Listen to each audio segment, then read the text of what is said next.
Hello friends, welcome all of you in quality and facts. दोस्तों, आज की इस वीडियो में आपकी कुछ क्वेरीज को आपके सामने लेके आया हूं और उन क्वेरीज का आंसर करने की मैं इस वीडियो के माध्यम से कोशिश करूंगा।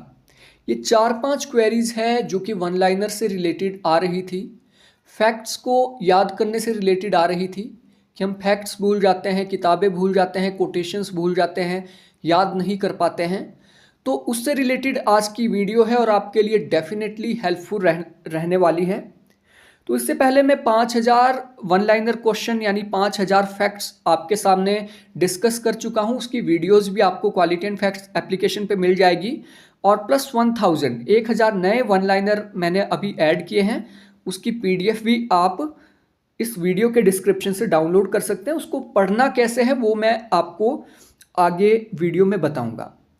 तो देखिए, सबसे पहला जो क्वेश्चन आता है, वन लाइनर को कैसे पढ़ें। दूसरा क्वेश्चन ये है, वन लाइनर सीक्वेंस में नहीं है, दिक्कत आ रही है।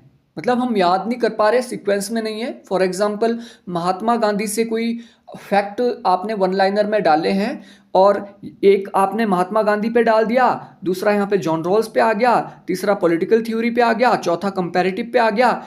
अगर ये सीक्वेंस में होता, लाइक महात्मा गांधी का 1 2 3 4 इस तरीके से होता तो हमें ज़्यादा बेनिफिट होता। इस प्रकार की बात कुछ स्टूडेंट कर रहे हैं। तीसरा क्वेश्चन ये है, पहले कॉन्सेप्ट पढ़ना चाहिए, फैक्ट में पता नहीं लग रहा है। यानी जब तक हमें कॉन्सेप्ट पता नहीं होगा तब तक फैक्ट अगर हम पढ़ भी लेंगे तो हमें ज़्यादा फायदा नहीं होगा। ये तीसरा क्वेश्चन है। और फोर्थ जो क्वेश्चन रहा है, सोर्सेज क्या है आपके वन लाइनर के, आपने जो ये 6000 वन लाइनर बनाए हैं। और पांचवा क्वेश्चन ये है कि कितने हेल्पफुल है आपके one liner, previous year question paper में कितने क्वेश्चन आपके वन लाइनर से आए हैं। इस प्रकार के ये 4-5 क्वेश्चन हैं। इन 4-5 क्वेश्चंस के आंसर करने की मैं आपको पूरी यहाँ पे कोशिश करूँगा। तो लास्ट तक वीडियो में बने रहें क्योंकि आपके ही काम की है ये वीडियो। तो सबसे पहले देखिए, वन लाइनर को हम कैसे पढ़े, ये तो इस वीडियो में आपको आगे पूरी डिटेल में आपको मिल जाएगा कि वन लाइनर को कैसे पढ़े। सिंपल तरीके में आपको मैं बताऊं, 6000 वन लाइनर है तो दिन में आपने केवल और केवल 100 क्वेश्चंस को ही टारगेट करना है। एक बार, दो बार, तीन बार, चार बार, जो टेक्निक आगे मैं आपको बताऊंगा उस टेक्निक से अगर आप चलेंगे तो ये 100 क्वेश्चन आपके डेली, दैट्स मीन 60 डेज में आप ये वन लाइनर का जो पूरा एक कोर्स है वो कंप्लीट कर लेंगे। 60 दिन के अंदर, 2 महीने के अंदर आपका पूरा रिवीजन हो जाएगा और सारे क्वेश्चन आप याद भी कर लोगे। दूसरा क्वेश्चन ये है, वन लाइनर सीक्वेंस में नहीं है, इसकी वजह से काफी ज्यादा दिक्कत आ रही है। दोस्तों, इससे रिलेटेड पहले भी मैं वीडियो डाल चुका हूं। देखिए, होता क्या है, ये साइंटिफिकली प्रूवन है। जब हम एक ही चीज को पढ़ रहे होते हैं, लाइक 1 2 3 4 5 इस तरीके से हमने क्या है 100 फैक्ट एक ही आदमी के डाल दिए, तो फैक्ट नंबर 1 हमारा दिमाग ये पहले से अपने दिमाग में फिक्स कर लेता है, fact number 1 Gandhi, fact number 2 Gandhi, fact number 3 Gandhi. तो हमारे दिमाग में गांधी ही गांधी है, गांधी ही गांधी है। ठीक है, लेकिन जब हमारे क्वेश्चन ऐसे होंगे कि 1 पे गांधी, 2 पे कोई और, 3 पे कोई और, 4 पे कोई और, 5 पे दोबारा से गांधी, अगर इस तरीके से हमारे क्वेश्चन होंगे तो हमारा जो दिमाग है वो एक जगह फिक्स नहीं हो जाएगा। अब क्वेश्चन नंबर 1 है, हम लोगों को पता है इसका आंसर आंधी है, आंधी नहीं है, सॉरी गांधी है, क्योंकि ये कॉन्टिन्यूटी में चला हुआ है, हमारे दिमाग में फिक्स हो गया है, कॉन्टिन्यूटी में चला है तो इसका गांधी है, इसका भी गांधी है। एक तरीके से हमारा दिमाग निष्क्रिय तरीके से काम यहाँ पे कर रहा है, बिल्कुल भी एक्टिव यहाँ पे हमारा दिमाग नहीं है। और जब यहाँ पे एक क्वेश्चन कोई और, दूसरा कोई और, तो एक्टिवली हमारा दिमाग कम से कम 3 गुना ज्यादा एक्टिवली हमारा दिमाग क्या है, वहां पे क्या है, कॉन्शियसली सोचेगा, बहुत ही ध्यान से हमारा दिमाग उस क्वेश्चन को देखेगा। इसके पीछे रीजन ये है क्योंकि आपका जो एग्जाम आता है वहां पे ऐसा नहीं आता है कि क्वेश्चन नंबर 1 आपका पॉलिटिकल थ्योरी से आ गया, दूसरा भी पॉलिटिकल थ्योरी से और 10 क्वेश्चन आपके पॉलिटिकल थ्योरी से, उसके बाद आपका पॉलिटिकल थिंकर से। या फिर ऐसा भी नहीं आता है कि सारे क्वेश्चन आपके सीक्वेंस में आएंगे, गांधी का पहला, गांधी का दूसरा, ऐसा तो नहीं है, वहां पे मिक्स फॉर्मेट में आता है। तो जब हम पढ़ेंगे भी उसी फॉर्मेट में जिस फॉर्मेट में आपका क्वेश्चन पेपर आना है, तो डेफिनेटली वो आपको हेल्प करेगा। और इसके ऊपर बिल्कुल भी डाउट आपको नहीं करना है कि ये अगर सीक्वेंस में होते तो आपको ज़्यादा बेनिफिट होता, आपको बिल्कुल भी इस तरीके से बेनिफिट नहीं होने वाला था। और ये चीज़ प्रूवन है, ठीक है। तीसरा, पहले कॉन्सेप्ट पढ़ना चाहिए, फैक्ट में पता नहीं लग रहा है। दोस्तों देखिए, इसका भी साइंटिफिकली आंसर मैं आपको दे सकता हूं। कैसे, वो आपको आगे वीडियो में पता लग जाएगा। फॉर एग्जांपल, हम किसी क्लासरूम में जाते हैं, वहां पे 50 स्टूडेंट हैं, हम किसी को भी नहीं जानते हैं, लेकिन ये एक प्रकार का फैक्ट है, उनके नाम है, वो फैक्ट है, ठीक है। तो डेली जब हम उनसे मिलेंगे, इंटरेक्शन करेंगे, जानेंगे, तो उनके नाम याद करने की आपको जरूरत नहीं पड़ती है, ऑटोमेटिकली आपको याद हो जाएंगे। आपको एक बार कम से कम पॉलिटिकल थिंकर का पता लग गया, उसने क्या कॉन्सेप्ट दिया है, भले ही आपको उसका सिर पैर का पता नहीं है, लेकिन वो आगे आपके थ्योरी से कनेक्ट होता जाएगा, कॉन्सेप्ट से कनेक्ट होता जाएगा। और ये आपको इसकी एक्सप्लेनेशन आगे इसी वीडियो में मिलने वाली है। तो आप कॉन्सेप्ट पहले पढ़ें या फैक्ट पहले पढ़े, उससे ज्यादा कोई फर्क नहीं पड़ता है, ठीक है। सोर्सेज क्या है वन लाइनर के? अब देखिए, एक या दो सोर्स बता पाना मुश्किल है। वन लाइनर के सोर्सेज 150 से ज्यादा किताबें हैं। और जो भी मैंने आज तक पढ़ा है, ये +2 से लेकर ग्रेजुएशन से लेकर मैं नोट्स बनाता था, जो भी टीचर्स क्लास में पढ़ाते थे, जो भी किताबें मैंने पढ़ी है, एमए के दौरान किताबें पढ़ी है, एमफिल के दौरान किताबें पढ़ी है, पीएचडी के दौरान जो मैंने किताबें पढ़ी है, इसके साथ अपनी जब मैं तैयारी करता था, तो जितनी भी प्रकार की किताबें, जितने भी प्रकार के सोर्सेज मैंने पढ़े हैं, वीडियोस मैंने देखी है, वहाँ से जो इम्पोर्टेंट वन लाइनर मुझे लगे वो मैंने अडॉप्ट कर लिए, वो मैंने वहाँ से उठाए, उसे वेरीफाई किया और इन नोट्स के अंदर मैंने ये डाले हैं। अब पांचवा क्वेश्चन है कि ये कितने हेल्पफुल है। तो दोस्तों, मैं अपनी टेक्निक हमेशा अपनी वीडियो के माध्यम से आपको बताता हूं। मैं एक स्लो लर्नर हूं, यानी चीजें बहुत जल्दी मुझे याद नहीं हो पाती थी।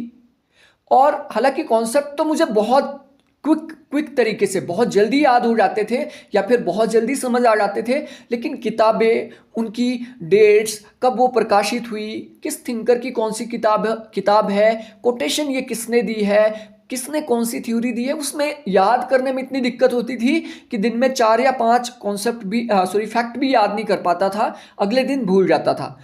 तो मैंने इस वन लाइनर फॉर्मूला को अपनाया, दिन के 100 क्वेश्चन को टारगेट करने की कोशिश की, 100 क्वेश्चन को टारगेट किया, हर हाल में मुझे याद करने हैं, पहली रीडिंग में, दूसरी, तीसरी, चौथी, ठीक है। फिर उनको छुपा के, लाइक क्वेश्चन पहले पढ़ लिया और आंसर को छुपा दिया, फिर उसको याद करने की कोशिश कर रहा हूँ, अच्छा इसका ये था।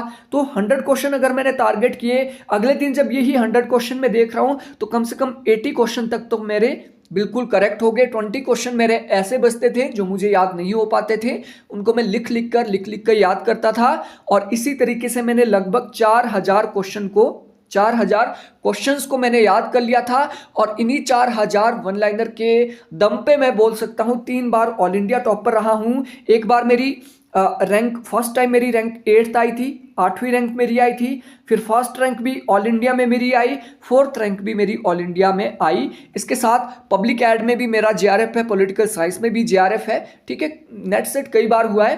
तो लेकिन मैं यहाँ पे ये अपने मेथोडोलॉजी से बिल्कुल श्योर हूँ, अगर ये मेरे लिए काम किया है तो आपके लिए भी डेफिनेटली काम करेगा।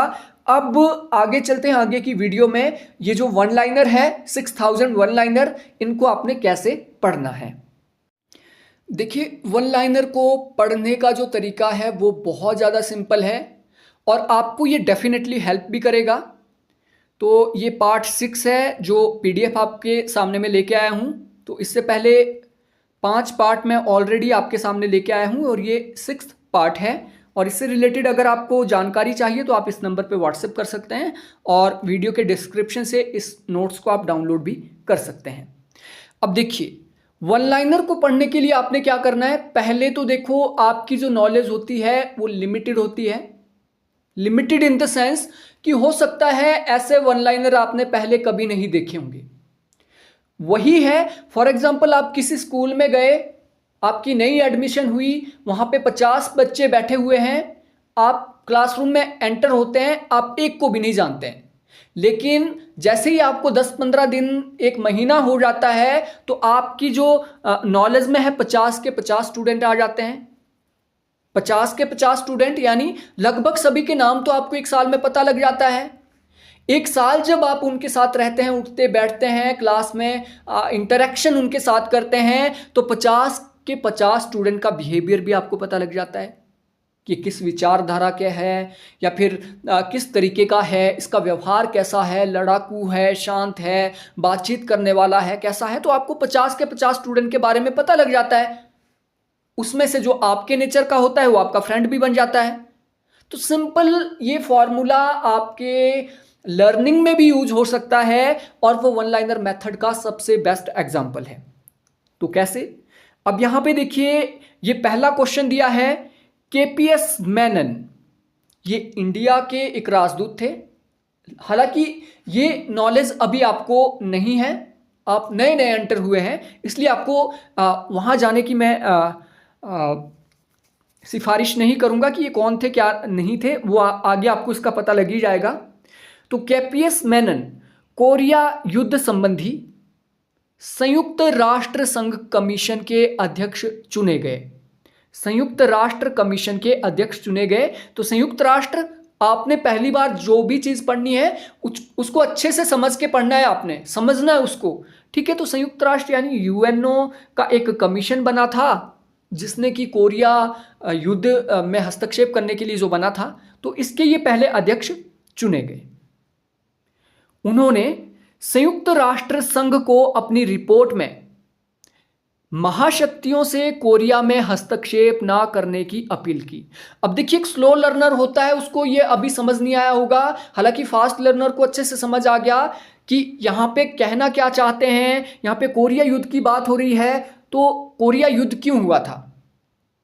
उत्तर कोरिया, साउथ कोरिया, 1950 1945 में जापान हार गया था, जापान का इसके ऊपर कब्जा था, जापान पीछे हट गया। पीछे हटने के बाद क्या होता है? पीछे हटने के बाद अमेरिका चाहता है कि मैं कोरिया को अपने कंट्रोल में करूं, और यूएसएसआर चाहता है कि मैं कंट्रोल में करूं, ठीक है। तो इस तरीके से कोरिया युद्ध शुरू हो जाता है। 1945 में जब सेकेंड वर्ल्ड वॉर खत्म हुआ, तब से यहाँ की पृष्ठभूमि रहती है, और 1955 के आसपास ये काफ़ी उग्र हो गया था। तो इसके लिए संयुक्त राष्ट्र कमीशन बना था, और उसके अध्यक्ष कौन चुने गए थे? केपीएस मेनन, ठीक है। और इसने रिपोर्ट क्या दी? इसने रिपोर्ट दी कि जो महाशक्तियां हैं, यूएसए और यूएसएसआर जो है, जो दो बड़े ब्लॉक है, वो दोनों ब्लॉक कोरिया युद्ध में हस्तक्षेप ना करे। अगर हस्तक्षेप किया तो भयानक स्थिति हो सकती है। तो ये अपील की थी केपीएस मेनन ने। ये हो गया आपका पहला क्वेश्चन, यानी आप क्लासरूम में गए, आप एक आदमी से मिले, थोड़ा बहुत उसके बारे में आपने जानकारी प्राप्त की, लेकिन ये जरूरी नहीं है कि अगले दिन भी आपको याद रहेगा कि अच्छा उसका नाम क्या था, ठीक है। लेकिन टेंशन की कोई बात नहीं है। अगला प्रश्न है, वर्ष 1963 में भारत और अमेरिका के मध्य अणु ऊर्जा यानी एटॉमिक एनर्जी के लिए के असैन्य उपयोग के संबंध में एक समझौते पर हस्ताक्षर हुए। क्वेश्चन बहुत सिंपल है। एक चीज आपके दिमाग में यहां पे क्लियर हो गई कि 1963 में इंडिया और अमेरिका के बीच एक एटॉमिक एनर्जी को लेके समझौता हुआ है, ठीक है, और इसका उपयोग असैन्य गतिविधियों के लिए होगा, ठीक है। न्यूक्लियर एनर्जी जो है, न्यूक्लियर एनर्जी की बात यहां पे हो रही है, न्यूक्लियर बॉम्ब की बात नहीं हो रही है। असैन्य का मतलब होता है जहां पे आप न्यूक्लियर पावर को, एटॉमिक एनर्जी को, या फिर न्यूक्लियर जो आपके सोर्सेज होते हैं, यूरेनियम वगैरह होते हैं, उनका प्रयोग जब आप असैन्य गतिविधियों के लिए करते हैं, विकास के लिए करते हैं, ऊर्जा के लिए करते हैं, बिजली बनाने के लिए करते हैं, उसे कहा जाता है असैन्य उपयोग, ठीक है। तो ये क्वेश्चन भी आपका क्लियर हो गया। क्या क्वेश्चन था? वर्ष 1963 में भारत और अमेरिका के बीच क्या होता है? एक एटॉमिक एनर्जी के लिए समझौता होता है। डन। अगला क्वेश्चन है, 1963 में मॉस्को, यूएसएसआर ने हिंद चीन सीमा में भारत का पक्ष रखा। अब देखिए, इसका सिर पैर का आपको पता नहीं लग रहा होगा, लेकिन ये मैं बोलता हूं, अगर आपने अभी तक के 5000 क्वेश्चन पहले के पढ़े हैं तो इसको आप आसानी से कनेक्ट कर पाओगे। और अगर आपको कॉन्सेप्ट का पता है तो आपके लिए फैक्ट इंपॉर्टेंट है। अगर आपको कॉन्सेप्ट का ही पता नहीं है तो रटने वाली बात यहां पे हो जाएगी। लेकिन फिर भी आपको बता देता हूं। 1963 में यहां पे देखिए, 1963 में ही इंडिया और अमेरिका के बीच समझौता होता है एटॉमिक एनर्जी को लेकर। अब दोनों के बीच होड़ लगी हुई थी, अमेरिका और यूएसएसआर के बीच। यूएसएसआर को यह लगा कि इंडिया अमेरिका की ओर झुक रहा है, एटॉमिक एनर्जी के लिए भी इनके बीच तो हस्ताक्षर हो गए हैं, ठीक है। तो 1962 में इंडिया और चाइना के बीच एक वॉर होता है, सभी को पता है, भारत चीन युद्ध होता है। और मॉस्को क्या है, मॉस्को यूएसएसआर की राजधानी थी। पॉलिट ब्यूरो आपने सुना होगा, सेंट्रल पॉलिट ब्यूरो जो यूएसएसआर का था वो मॉस्को में था, ठीक है। तो मॉस्को ने क्या बोला, जो इंडिया और चाइना की सीमा है इसमें भारत का पक्ष रखा गया यूएसएसआर के द्वारा यूएनओ के अंदर, और यह बोला गया कि इंडिया जो है, इंडिया बिल्कुल सही है, चाइना ने गलत किया, ताकि इंडिया को अपनी तरफ मिलाया जा सके, अपनी तरफ खींचा जा सके। Done. Question 3 clear. No first use nuclear policy 2003, और इसके बारे में भी आपको एडिशनल इंफॉर्मेशन पहले 5000 क्वेश्चन में मिल गई होगी। ये यहां पे एक तरीके का फैक्ट है इंडिया के न्यूक्लियर पॉलिसी से रिलेटेड, इंडिया की जो न्यूक्लियर डॉक्ट्रिन है। तो न्यूक्लियर डॉक्ट्रिन में यह बोला गया है कि हम पहले किसी भी देश के ऊपर परमाणु हथियारों से हमला नहीं करेंगे, और ये 2003 में पॉलिसी हमने अडॉप्ट की है, और पहली न्यूक्लियर डॉक्ट्रिन जो इंडिया की है 2003 में बनी है। Concept clear. क्वेश्चन नंबर 5, 14 अगस्त 1947, 14 अगस्त 1947 स्वतंत्रता से एक दिन पहले भारत में होमी जहांगीर भाभा के नेतृत्व में परमाणु कार्यक्रम की शुरुआत की गई। क्वेश्चन बिल्कुल सिंपल है। 14 अगस्त क्यों इंपॉर्टेंट है, क्योंकि पाकिस्तान को आजादी मिली थी 14 अगस्त को, इंडिया को मिली 15 अगस्त को। यानी आप कह सकते हैं कि पाकिस्तान का निर्माण 14 अगस्त को हुआ और भारत का 15 अगस्त को हुआ। तो 14 अगस्त को ही, आजादी से एक दिन पहले, होमी जहांगीर भाभा के नेतृत्व में परमाणु कार्यक्रम की शुरुआत की गई। 1945 में हो चुका था, नागासाकी और हिरोशिमा के ऊपर अमेरिका ने हमला कर दिया था, पूरी तरीके से तहस नहस कर दिया था। इंडिया आजाद हो गया, तो इंडिया को भी अपने परमाणु कार्यक्रमों पे काम करना था, इसलिए सबसे पहले क्या है, 14 अगस्त को ये परमाणु कार्यक्रम की शुरुआत की। और लगभग 10 वर्ष बाद 1957 में भाभा परमाणु ऊर्जा केंद्र की स्थापना की गई। अब देखिए कार्यक्रम कब शुरुआत किया, कार्यक्रम कब लॉन्च हुआ, 1947 में। और पहला जो ऊर्जा केंद्र है हमारा, फर्स्ट जो एनर्जी सेंटर जहां पे हमने विद्युत बनाना शुरू किया, उसका नाम रखा गया भाभा परमाणु ऊर्जा केंद्र, और इसकी स्थापना 10 वर्ष बाद हुई। इसी तरीके से हम अगले क्वेश्चन पढ़ेंगे। ये फर्स्ट रीडिंग है, और पहली रीडिंग में हम चीजों को समझने की कोशिश करेंगे, समझ के उसको पढ़ने की कोशिश करेंगे। अब हमारी जो सेकंड रीडिंग होगी वो इंटरेस्टिंग होने वाली है।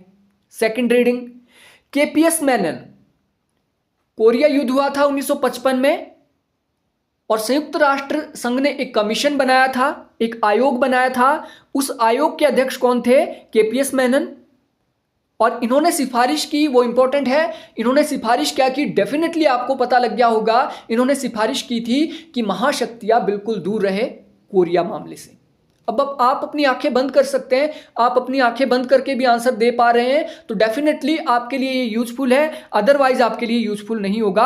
आपके लिए अगले जो क्वेश्चन है, आप अपनी आंखें बंद कर सकते हैं, मैं आपसे क्वेश्चन पूछूंगा, आप आंसर करने की कोशिश करना। अगला क्वेश्चन है, वर्ष 1963 में भारत और अमेरिका के मध्य एक एटॉमिक एनर्जी को लेकर समझौता होता है। एटॉमिक एनर्जी किस पर्पज के लिए यूज होगी, या फिर यह समझौता किस पर्पज के लिए हुआ था, यह हुआ था असैन्य गतिविधियों के लिए, असैन्य गतिविधियों के लिए। आई होप आपको यह भी पता लग गया होगा, और आपको यह भी पता लग गया कि 1963 में भारत और अमेरिका के बीच समझौता हुआ। उसके बाद अगला क्वेश्चन, 1963 में मॉस्को ने भारत का पक्ष किस मामले में रखा था, इंडिया चाइना बॉर्डर इशू के मामले में। आई होप आपको क्वेश्चन क्लियर हो गया। अगला प्रश्न है, भारत ने no first use nuclear policy कब अडॉप्ट की? ये 2003 में अडॉप्ट की। एडिशनल पॉइंट इसमें जोड़ दें तो भारत का जो पोखरण टेस्ट था, पोखरण परीक्षण था, वो 1974 में पहला हुआ था, दूसरा 1998 में हुआ। 98 से लेकर 2003 तक लगभग 5 साल बाद ये हमारा डॉक्ट्रिन बनी थी। तो कब हुआ? 2003। डेफिनेटली आपको क्लियर है। अगला 14 अगस्त 1947, स्वतंत्रता से एक दिन पहले होमी जहांगीर भाभा के नेतृत्व में किस कार्यक्रम की शुरुआत की गई थी? यह था भारत का परमाणु कार्यक्रम। और 10 साल बाद किस केंद्र की स्थापना की गई थी? यह की गई थी भाभा परमाणु ऊर्जा केंद्र की स्थापना। तो दोस्तों ये एक तरीका है। अब हमने 2 रीडिंग यहां पे मान ली। अब जो हमारी तीसरी रीडिंग रहेगी वो हमारे लिए इंपॉर्टेंट है। पहला क्वेश्चन ये है, केपीएस मेनन कौन थे? अगर आपको ये याद हो गया, केपीएस मेनन संयुक्त राष्ट्र ने जो एक आयोग बनाया था कोरिया युद्ध से रिलेटेड, ठीक है, उसके ये अध्यक्ष थे। अगर आपको ये याद हो गया है, साथ ही इनकी सिफारिश भी अगर आपको याद हो गई है, तो उसको आप रेड पेन से टिक कर लीजिए, क्योंकि यहां पे आपको ज्यादा एनर्जी अपनी वेस्ट नहीं करनी है। अगला क्वेश्चन, भारत और अमेरिका के बीच एटॉमिक एनर्जी को लेकर कब हस्ताक्षर हुए? अगर आपको यह याद हो गया कि 1963 में हुए, रेड पेन से इसको भी टिक कर लीजिए। अगला 1963 में मॉस्को ने भारत के किस मामले में भारत का सहयोग दिया? तो इंडिया चाइना बॉर्डर पर। और इसी तरीके से अगर आपको ये क्वेश्चंस याद होते गए हैं, उन्हें रेड पेन से टिक कर लीजिए, और जो क्वेश्चन आपको याद नहीं हुआ उनको ब्लैंक रहने दीजिए। फॉर एग्जांपल, हमने no first use nuclear policy हमें याद नहीं हुई, हम भूल गए, इसको टिक नहीं करना है रेड पेन से। इसके लिए चौथी रीडिंग और माननी है आपने। चौथी रीडिंग में अगर आपको याद हो गया ठीक है, नहीं याद हुआ आप एक अलग से अपना कॉपी लीजिए और कॉपी के ऊपर इसको आप लिख लीजिए नो फर्स्ट, जो भी आपका ये क्वेश्चन है उसको आप कॉपी पे लिख लीजिए। और ऐसे ऐसे करके डेफिनेटली आपके 6000 क्वेश्चन जो हमारे वन लाइनर है, 6000 क्वेश्चंस में से कम आपके 6000 में से कम 1000 क्वेश्चन ऐसे होंगे जो आपको जल्दी जल्दी याद नहीं हो रहे होंगे या आप उनको भूल रहे होंगे। ये 1000 क्वेश्चन वो क्वेश्चन है जो एग्जाम के लेवल के हैं, ये वो क्वेश्चन है जो कभी रिपीट नहीं होंगे। ये वही क्वेश्चन है जो रिपीट होंगे, क्योंकि इजी क्वेश्चन ज्यादातर रिपीट नहीं होते हैं, ऐसे क्वेश्चन ज्यादातर रिपीट होते हैं जो आपको याद नहीं होते हैं। ये क्वेश्चन आपको, अब इसको पत्थर की लकीर मान के आप चलिए कि इन 1000 क्वेश्चन को आपको बाय हुक बाय क्रुक किसी भी हाल में आपको इन्हें याद करना है। इन क्वेश्चन को आप रट के याद करो, लिख के याद करो, समझ के याद करो, जैसे मर्जी याद करो। इन 1000 क्वेश्चन को आपने कॉपी के ऊपर लिखकर याद करना है। और मैं ये गारंटी आपको देता हूं, अगर आपने ये 6000 क्वेश्चन पढ़ लिए, ये दिखने में 6000 क्वेश्चन लग रहे हैं, ये दिखने में 6000 लग रहे हैं, लेकिन इन 6000 के साथ कॉन्टेक्स्ट, आगे से आगे कॉन्टेक्स्ट जुड़े हुए हैं। एक क्वेश्चन से आप यहां पे देख रहे हैं, जैसे world nuclear industry status report 2017 के अनुसार परमाणु रिएक्टरों की संख्या के मामले भारत का विश्व में 3रा स्थान है। ये एक वन लाइनर है, यहां से एक क्वेश्चन निकल गया। दूसरा क्वेश्चन यहां पे देखिए, इसी में निकल रहा है, भारत अपने परमाणु ऊर्जा कार्यक्रम के तहत वर्ष 2024 तक 14.6 गीगावाट बिजली उत्पादन करेगा। यह आपका दूसरा क्वेश्चन यहां पे निकल गया कि भारत का लक्ष्य क्या है 2024 तक का, 14.6 गीगावाट का। जबकि 2032, ये तीसरा क्वेश्चन है, 2032 तक बिजली उत्पादन की जो क्षमता हमारी है ये कितनी हो जाएगी, 63 गीगावाट। और ऐसे क्वेश्चन आपको आगे कई मिल जाएंगे कि एक वन लाइनर से कम 5 6 क्वेश्चन आपके क्लियर हो रहे हैं। मिनिमम 3 क्वेश्चन को अगर आप मान के चलते हैं तो 6 या 18, लगभग 18,000 क्वेश्चन आपके यहां से क्लियर हो जाते हैं। और 18,000 क्वेश्चन वही क्वेश्चन है जो एग्जाम में पूछे जाते हैं और एग्जाम लेवल के जो क्वेश्चन है। इसलिए मैं बोलता हूं, अगर आपने वन लाइनर को अच्छे से पढ़ लिया तो आपका जो फैक्चुअल पार्ट है उसमें आप कभी भी पीछे नहीं रहोगे। इससे रिलेटेड पीडीएफ भी आपको मिल जाएगी और वीडियोज भी आपको मिल जाएगी। इससे रिलेटेड वीडियोज आपको क्वालिटी एंड फैक्ट्स एप्लीकेशन पे मिल जाएगी। अगर आप इस पीडीएफ को डाउनलोड करना चाहते हैं, पीडीएफ ये काफ़ी मुश्किल से और काफ़ी मेहनत से मैंने बनाई हैं। अगर आप इस पीडीएफ को लेना चाहते हैं तो आप पीडीएफ को भी ले सकते हैं, आप व्हाट्सएप के माध्यम से भी मुझसे कांटेक्ट कर सकते हैं, और साथ में आप नीचे दिए गए डिस्क्रिप्शन से भी डाउनलोड कर सकते हैं इस पीडीएफ को। ठीक है। फॉर एग्जाम्पल क्वेश्चन कई बार पूछे जाते हैं, माऊ माऊ रिबेलियन इन केन्या, ये क्या है? इसके बारे में कम से कम इतना पता होना चाहिए कि ये कब हुआ, क्योंकि कई बार सीक्वेंस में लगाने के लिए क्वेश्चन आ जाते हैं। वैसे यहाँ पे देखिए, ऑपरेशन वुडरोज क्या था? ऑपरेशन वुडरोज क्या था? इंदिरा गांधी के नेतृत्व वाली भारत सरकार द्वारा पंजाब में व्यापक सार्वजनिक विरोध के प्रकोप को रोकने के लिए किए गए एक सैन्य अभियान का नाम था, और 1984 में ऑपरेशन ब्लू स्टार के बाद जून से सितंबर तक ये चला था। दोस्तों इंपॉर्टेंट चीज़ ये है, जब आप कोई किताब उठा के देख लो, इंडियन फॉरेन पॉलिसी की किताब उठा के देख लो, तो आपको ये फैक्ट नहीं मिलेंगे। आप कोई भी अच्छे से अच्छी किताब उठा के देख लो, एक जगह पे आपको ये फैक्ट नहीं मिलेंगे। क्यों नहीं मिलेंगे? क्योंकि ये जो वन लाइनर बने हुए हैं ये किताब से नहीं बने हुए। बहुत सारी किताबें, कम से कम ये मान के चलो आप 100 से 150 किताबों का यहाँ पे मटेरियल आपको मिलेगा, और इसमें जितनी भी मेरी एग्जिस्टिंग नॉलेज थी वो तो आपको मिलेगी। साथ में किताबों से जहाँ जहाँ से फैक्ट मिले हैं वो सारे उठा के इसमें डाल दिए गए हैं। ये एक मोस्ट इंपॉर्टेंट कंपाइलेशन आपके लिए है। इसमें यहाँ पे जैसे आप देख रहे हैं ये सारे ऑपरेशन दिए हैं, ऑपरेशन पोलो, या फिर आपका ऑपरेशन ऑल आउट, एक ऑपरेशन ऑल आउट क्लीचर है, ये दूसरा है ऑपरेशन पाइथन। तो कम से कम थोड़ा बहुत आपको इसके बारे में पता होना चाहिए। ऑपरेशन तलवार क्या है, ऑपरेशन सुकून क्या है, इस तरीके के क्वेश्चन आपको इस पीडीएफ के माध्यम से मिल जाएंगे। इसमें टोटल 1000 क्वेश्चन हैं, और बाकी के अगर क्वेश्चन आप देखना चाहते हैं तो आप दूसरे 5000 क्वेश्चंस भी देख सकते हैं। तो इस तरीके से ये वन लाइनर की पीडीएफ है और डेफिनेटली आपके लिए यूजफुल रहेगी। So thank you friends, thanks for watching this video. मिलते हैं नेक्स्ट वीडियो में।